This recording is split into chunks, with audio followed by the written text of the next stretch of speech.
கோபம் அப்படிங்கிறது வர்றது இல்லையா, அந்த கோபம் வருவதற்கு எந்த கிரகங்கள் காரணம் அப்படின்னு சொல்லி பார்த்தோம்.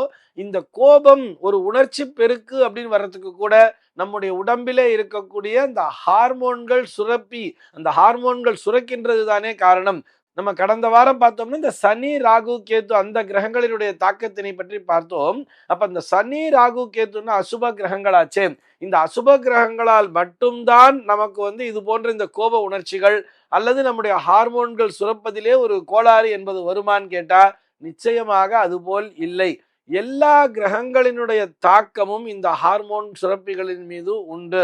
நம்ம அசுப கிரகங்கள்னா வெறும் கெடுதல் தான் பண்ணும், சுப கிரகங்கள்னா வெறும் நல்லது தான் பண்ணும்னு நினைக்கவே கூடாது. இப்ப அதாவது இவர் ஒரு தலைமை பொறுப்புல இருந்துகிட்டு இருப்பாரு.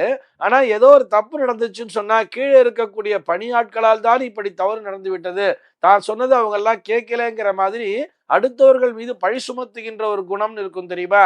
அதற்கு காரணமும் இந்த சூரியன் தான். அதே நேரத்திலே எல்லோரையும் நல்லபடியாக வேலை வாங்கக்கூடிய ஒரு திறனும் அதே சூரியன் தான் தருவார். அவருடைய ஜாதகத்திலே சூரியனுடைய பலம் எப்படி இருக்குன்னு பார்க்கணும். சூரியன் நீச்ச பலம் பெற்றிருந்தால் ஒருபோல் நடந்து கொள்வார்கள்.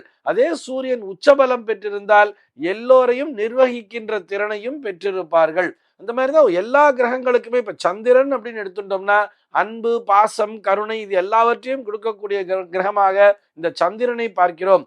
அதே சந்திரன் கெட்டு இருந்தால் இதற்கு நேர் எதிர்மறையான எண்ணங்களையும் கொண்டிருப்பார்கள். எப்போ பார்த்தாலும் அடுத்தவங்க மேல ஒரு சந்தேகம், அடுத்தவர்களை பார்த்து ஒரு பொறாமை குணம், இதை கொடுப்பதும் இந்த சந்திரன் தான்.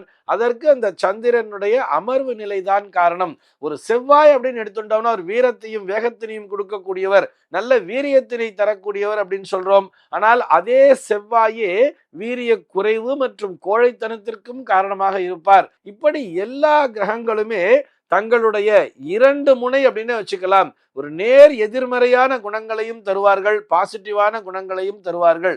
எல்லோருடைய ஜாதகங்களிலும் இந்த 9 கிரகங்களுமே மிக சுபமான ஒரு நிலையிலே அமர்ந்திருக்க மாட்டார்கள். ஏதோ ஒரு பிரச்சனை அப்படிங்கிறது இந்த கிரகங்களின் மூலமாக வரத்தான் செய்யும். இதுதான் இயற்கை நியதி. அதற்கேற்றார் போல்தான் இந்த கிரகங்களினுடைய அமர்விடமானது, அந்த அமர்வு நிலை அப்படின்னு சொல்றோம் இல்லையா, அது அவரவர் ஜாதகத்திலே எப்படி அமைந்திருக்கிறதோ அதற்கேற்றார் போல்தான் இவர்களுடைய உடல்நிலை என்பதும் இவர்களுடைய ஆரோக்கியம் என்பதும் அமைந்திருக்கும்.